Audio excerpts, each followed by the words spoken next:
Salam sejahtera di dalam kasih Tuhan, Salam. Sebelum kita mendengarkan kebenaran firman Tuhan, kita bersama-sama berdoa. Mari kita berdoa. Ya Bapa di surga, saat ini firman-Mu akan kami baca dan kami renungkan bersama-sama. Bukalah hati dan pikiran kami Tuhan, dan mampukanlah kami di dalam memahami firman-Mu dengan baik. Di dalam nama Tuhan Yesus kami sudah berdoa. Amin. Ketika Petrus mengadakan pelayanannya, banyak orang menjadi percaya dan memberi diri mereka untuk dibaptis. Ini sangat luar biasa, Bapak Ibu Saudara. Berkat kuasa Roh Kudus yang ada di dalam diri para rasul, sehingga para rasul dapat menyampaikan kesaksian, menyampaikan kebenaran dengan hikmat, dengan kuasa yang datang daripada Tuhan, sehingga ini menghasilkan sesuatu yang sangat sangat luar biasa, amazing, karena pekerjaan-pekerjaan Tuhan itu boleh dinyatakan pada saat itu. Banyak orang yang memberi diri mereka untuk percaya dan dibaptis, menerima Yesus sebagai Tuhan dan Juru Selamat di dalam hidupnya.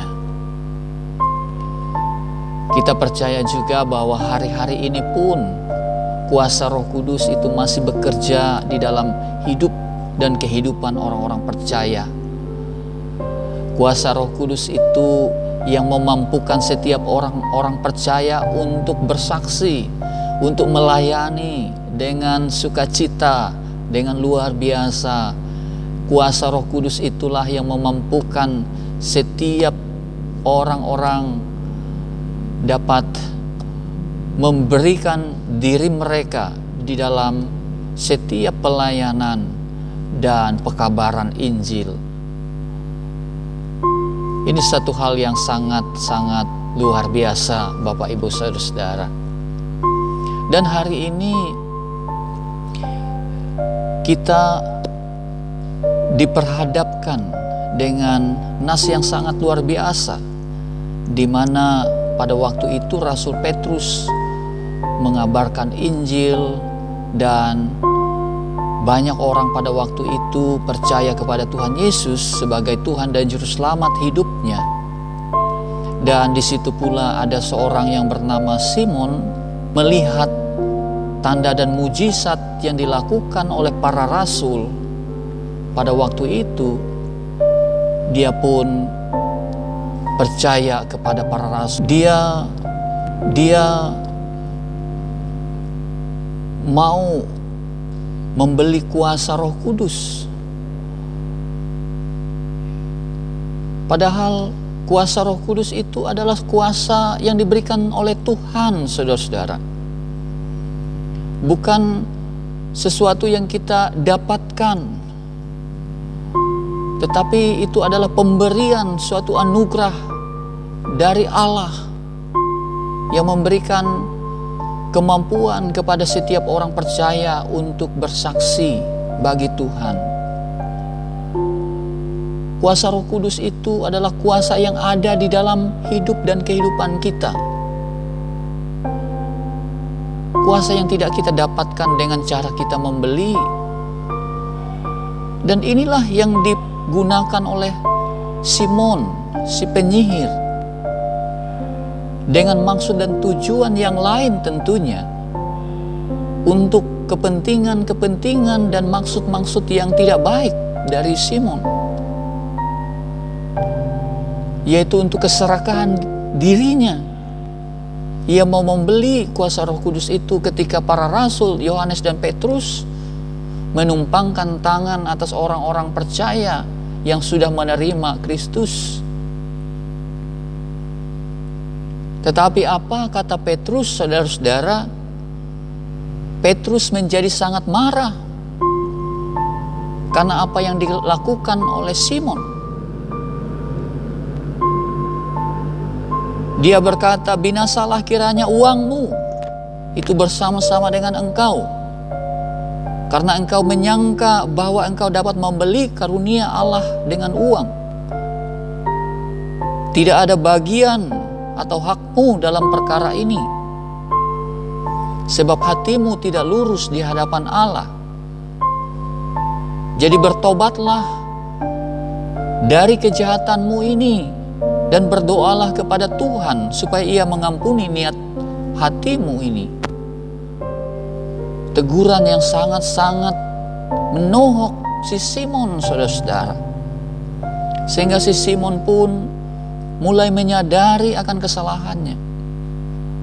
Ia berdoa meminta kepada Petrus supaya jangan ditimpakan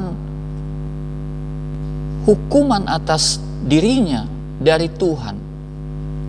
Saudara-saudaraku yang dikasihi, diberkati Tuhan, ini adalah satu poin pelajaran penting kita hari ini, yaitu bahwa karunia Roh Kudus itu adalah semata-mata anugerah dari Tuhan.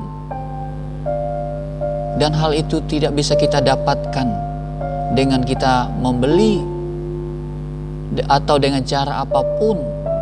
Karena kuasa Roh Kudus itu diberikan kepada setiap orang yang telah percaya dan mengenal Tuhan Yesus Kristus.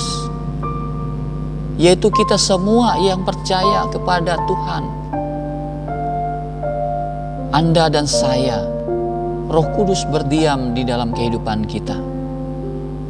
Nah, saudara-saudaraku yang dikasihi dan yang diberkati Tuhan,